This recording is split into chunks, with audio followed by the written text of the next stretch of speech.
Meningitis adalah suatu penyakit yang terjadi karena peradangan atau infeksi pada sistem selaput pelindung otak dan sumsum tulang belakang.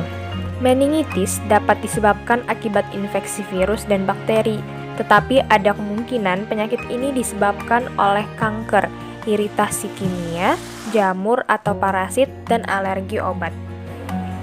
Gejala yang terjadi pada penyakit meningitis yaitu demam tinggi mendadak, kesulitan berkonsentrasi, sakit kepala parah, mual atau muntah, leher kaku, ruam kulit, dan kejang. Kemudian gejala pada bayi yang kurang dari 1 tahun yaitu demam, muntah, leher kaku, tidak mau makan, kesulitan bangun ketika tidur, dan tonjolan fontanel atau titik lunak di atas tengkorak. Faktor resiko. Usia. Bayi beresiko lebih tinggi untuk terkena meningitis terutama yang disebabkan oleh bakteri. Namun segala usia tetap dapat terserang oleh meningitis. Kelompok. Penyakit menular cenderung menyebar ketika terjadi pada kelompok besar. Misal asrama.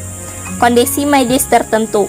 Ada kondisi medis tertentu, obat-obatan dan prosedur bedah yang membuat orang beresiko lebih tinggi untuk terkena meningitis. Kontak dengan patogen penyebab meningitis. Kontak dengan patogen penyebab meningitis meningkatkan resiko Anda untuk terkena meningitis. Berpergian. Wisatawan mungkin berisiko lebih tinggi terhadap penyakit meningitis karena mereka bepergian ke tempat-tempat tertentu.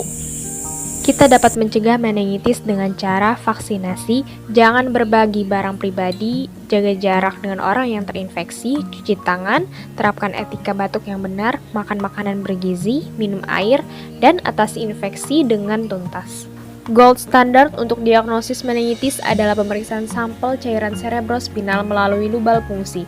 Sebelum prosedur lubal fungsi bisa dilakukan, pemeriksaan MRI dan CT scan harus dilakukan terlebih dahulu. Hal tersebut bertujuan untuk memastikan bahwa tidak ada massa yang menekan pada otak. Pengobatan meningitis diberikan sesuai dengan penyebab dan etiologi. Meningitis virus umumnya self-limiting, maka diberikan terapi simptomatik dan istirahat. Jika disebabkan oleh HSV, dapat diberikan obat selama 14 hari. Terapi kortikosteroid juga direkomendasikan untuk mengurangi inflamasi. Meningitis bakterialis. Meningitis bakterialis disebabkan oleh bakteri, disebut juga meningitis purulenta. Meningitis bakterialis sering terjadi secara akut dalam waktu kurang dari 3 hari. Penyebabnya yaitu bakteri Neisseria meningitidis, Streptococcus pneumonia, Haemophilus influenzae. Di negara berkembang, insiden terjadinya meningitis bakterialis 2,6 sampai 6 per 100.000 penduduk dewasa. Insiden di negara maju adalah 5 sampai 10 per 100.000 orang per tahun dan menghasilkan 15.000 sampai 20.000 kasus di Amerika Serikat setiap tahunnya. Angka mortalitas kasus meningitis bakterialis adalah 13% sampai 27%. Penelitian yang dilakukan di Rumah Sakit Cipto Mangunkusumo Jakarta, angka mortalitas dari kasus meningitis ini adalah 41,8%. Faktor risiko. Status imunus kompromis, trauma rambus kranial, fraktur basis kranium, infeksi telinga, infeksi sinus nasalis, infeksi paru, infeksi gigi, adanya benda asing di dalam sistem saraf pusat, dan penyakit kronik, diabetes, penyalahgunaan alkohol, dan sirosis hepatik. Gejala klinis. Gejala yang sering ditemui yaitu panas badan, nyeri kepala, fotofobia, keadaan lebih lanjut, penurunan kesadaran, kejang, hemiparesis, kaku kuduk. Cryptococcal meningitis adalah infeksi jamur yang disebabkan oleh jamur berkapsul genus Cryptococcus, yaitu Cryptococcus neoform, yang mengenai sistem saraf pusat dengan gejala meningitis dan meningoencephalitis. Penyakit ini muncul sebagai kasus sporadis yang terbesar di seluruh dunia, merupakan infeksi oportunistik terutama terjadi pada individu imunokompromis, umumnya pada penderita HIV atau AIDS.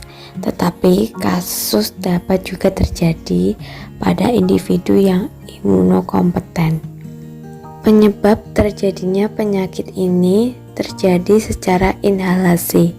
Basidiospora terhidup bersama debu lingkungan, biasanya terdapat di sekitar tempat tenggeran merpati, pada kayu yang lapuk, dan tanah yang terkontaminasi kotoran burung. Penyakit ini tidak ditularkan langsung dari orang ke orang, melalui jalur respirasi atau dari binatang ke manusia.